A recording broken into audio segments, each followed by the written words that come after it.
Hi friends, our today's topic of discussion is capital structure, financing decisions in the financial management. Capital structure refers to the composition of long-term source of funds such as debentures, long-term debt, preferred share capital and ordinary share capital, including reserves and surplus.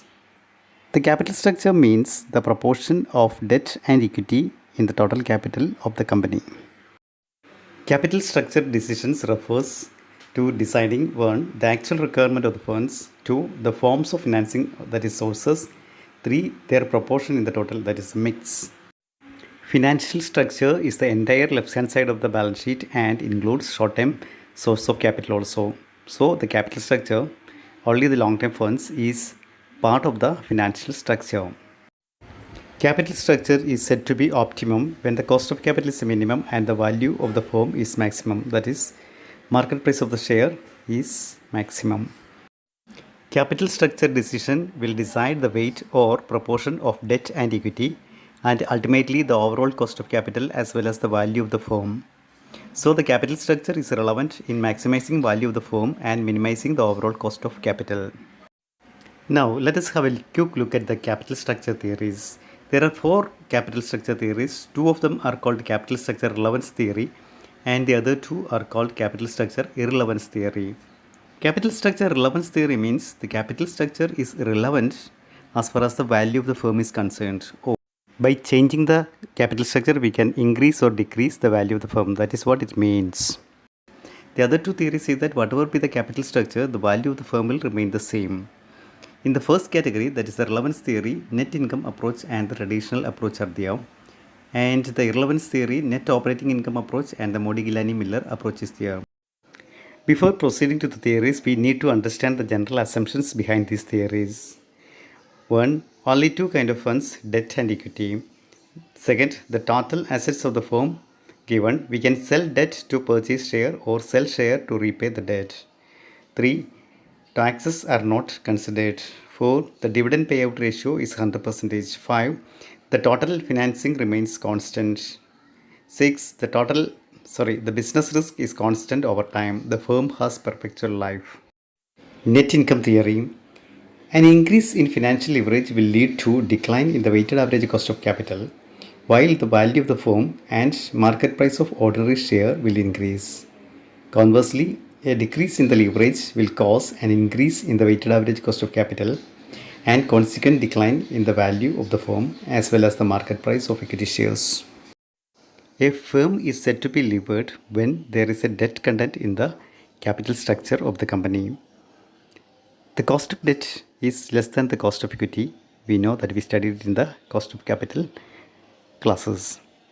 So when the proportion of the debt increases in the capital structure, the overall capital come down. And the converse is also true when the proportion of the debt decreases in the capital structure, the weighted average cost of capital will increase. Leverage refers to the ability of a firm in employing long-term funds having fixed costs to enhance returns to the owners. To get a better understanding of the theory, I have prepared a small chart.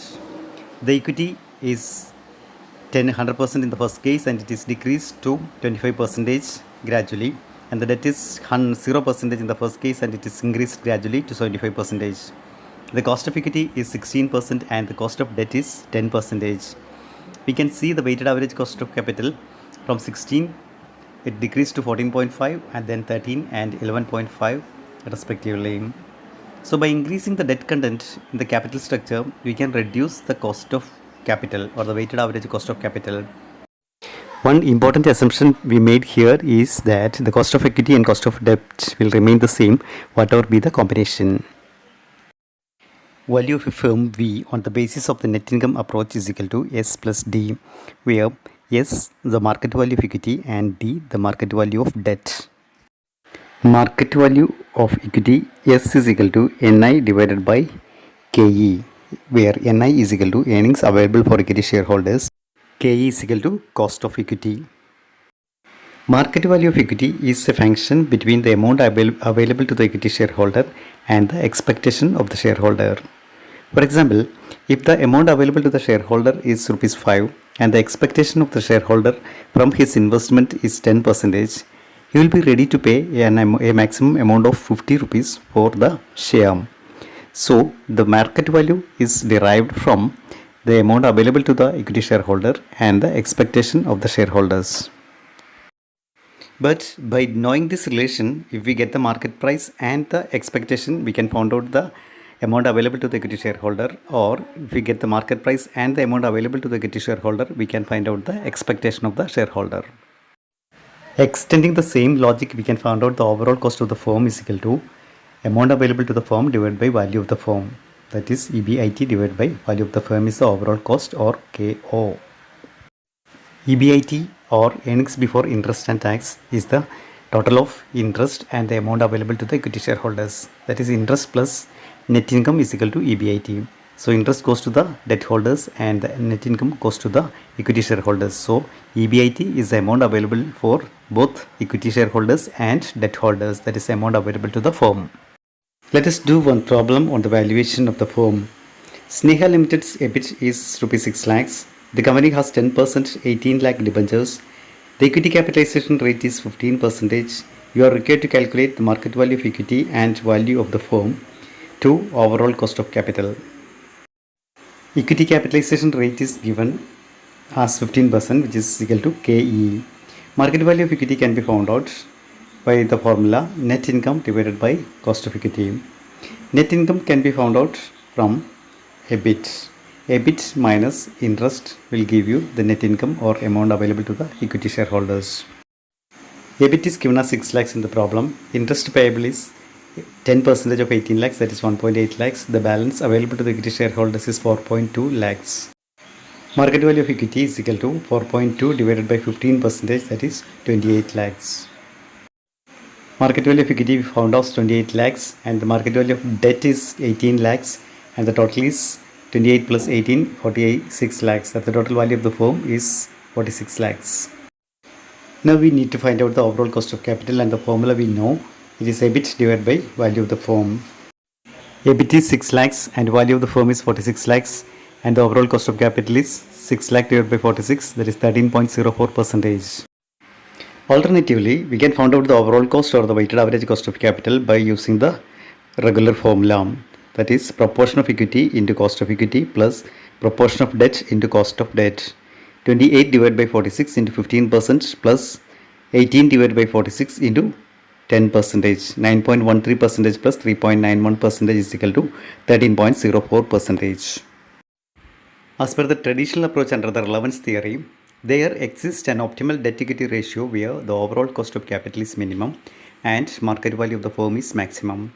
On either side of this point, overall cost of the firm is more and the value of the firm is less. As per this theory, when the proportion of the debt increases in the capital structure, the risk of the firm increases. So the debt holders as well as equity holders expect more return from the firm.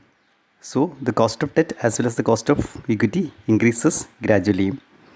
But because of the difference in the equity, cost of equity and cost of debt, the overall cost of capital decreases to a certain extent. After some point of time, because of the increase in the expectation, the weighted average cost of capital start increasing. So there is an optimal point or where the cost of capital is minimum and firm value of the firm is maximum. There is an optimal point.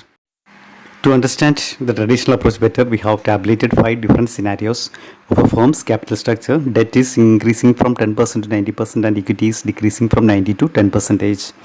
The cost of debt is increasing in every stage from 6% to 14%, and the cost of equity is also increasing from 15 to 19% in step by step. But the weighted average cost of capital is showing a decreasing trend in the first 2 cases, that is case 1 to 2 and 2 to 3, and after that it is showing an increasing trend. So as we said, even though the cost of debt and cost of equity is increasing in the second and third case, the weighted average cost of capital is showing a decreasing trend. So the optimum structure as per this note is 50-50, where the debt and equity is 50-50%.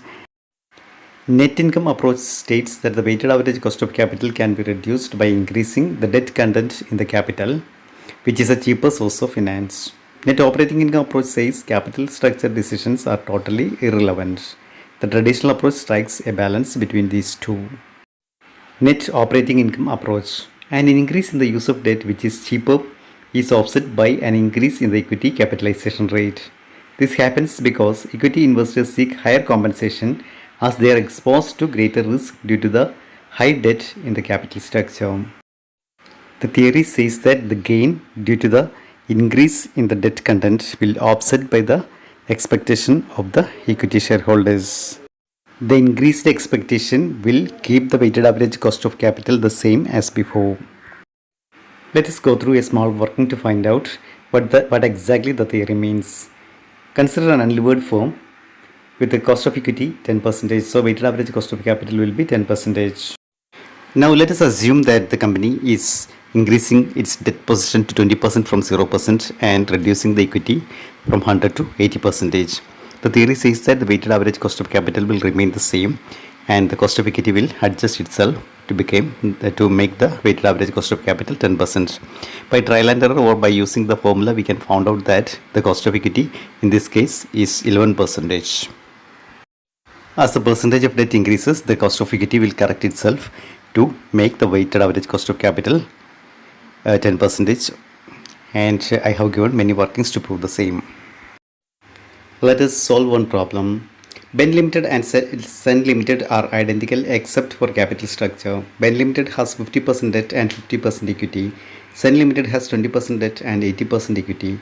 The borrowing rate for both the companies is 6% in a no-tax world, and capital markets assumed to be perfect.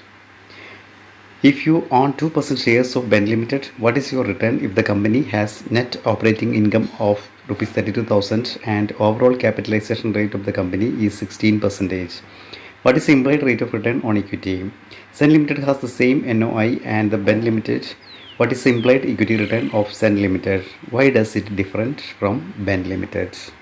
First of all, we need to find out the value of Ben Limited. We know overall cost or KO is equal to EBIT divided by value of the firm. EBIT is also known as net operating income. So the value of the firm can be found out from the formula net operating income divided by overall cost.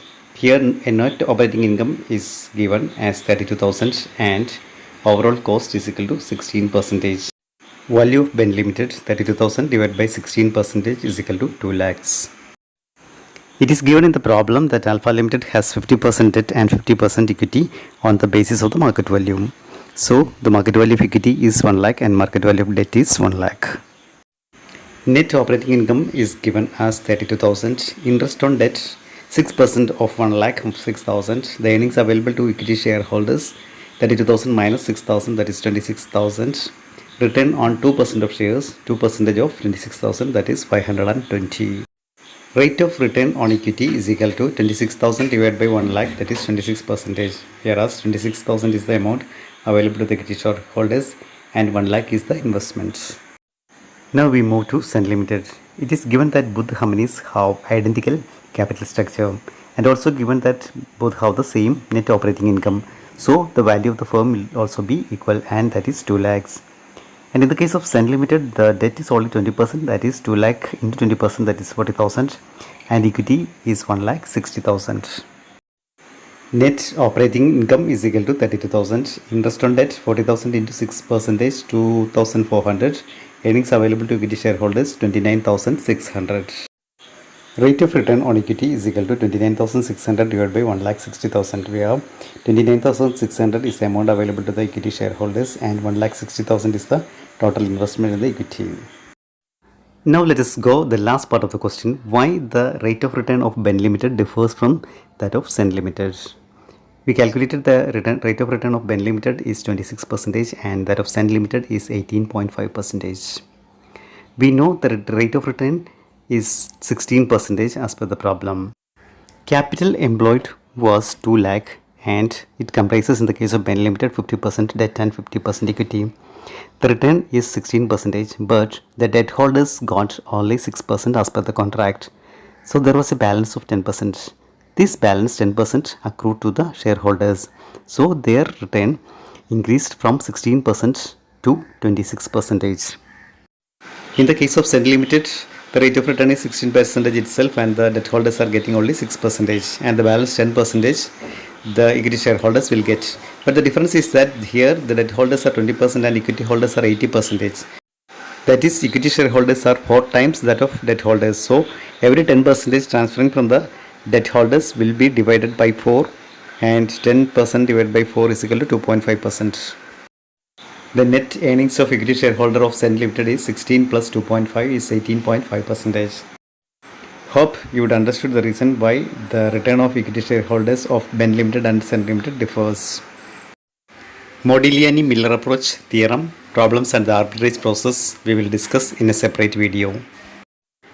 Now let us discuss the factors affecting the capital structure. 1. Financial leverage or trading on equity. The use of the long-term fixed interest-bearing debt and the preference share capital along with the equity share capital is called the financial leverage or trading on equity. The use of long-term debt increases the earnings per share if the firm yields a return higher than the cost of debt.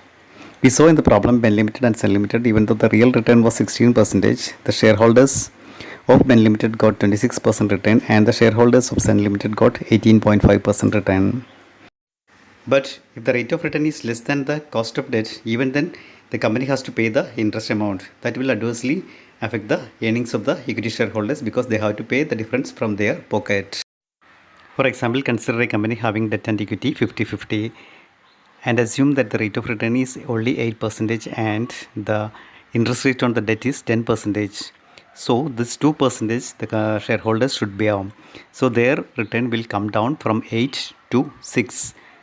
In a situation when the rate of return is less than the cost of debt, it will adversely affect the shareholders. The capital structure of a firm is affected by the growth and stability of the sales. A company having good market standing or the firm is expected to remain fairly stable can raise a high level of debt. If the sale is stable, the firm can ensure that it will not face any difficulty in meeting its fixed commitments of interest or the repayment of debt. So it can get more debt in the capital structure. According to the cost principle, an ideal pattern or capital structure is the one that minimizes the cost of capital and maximizes the earnings per share. Debt capital is cheaper than the equity and the company should try to incorporate more debt into the capital structure. As per the risk principle, more reliance is placed on the equity funding because we can reduce the commitment charges. In case of debt, we have to pay the interest charges even if the company is not making adequate profit as we seen before. Among the two types of risk, business risk is an unavoidable risk and it is known as the variability in the earnings before interest and tax. It is happening because of the change in the circumstances. Financial risk is associated with the availability of earnings per share caused by the use of the financial leverage. Since the firm can decide whether to use or not the debt, the financial risk is an avoidable risk. From the point of view of control, the new issue of equity share may dilute the shareholding of the existing shareholders if they are not subscribing in the same proportion, and it also has a higher cost. Issue of debt is having cheaper cost and it will not dilute the control of the existing shareholders. Flexibility means easiness of change. Debt can be easily changed. So suppose the company having 18% debt and it is available at 16%, the company can retire the old debt and take the new debt. Even though there is provision for buyback of shares, it is practically very difficult. Other factors need to consider while formulating the capital structure are nature of the industry, timing of the issue and competition in the industry and the general economic conditions of the country.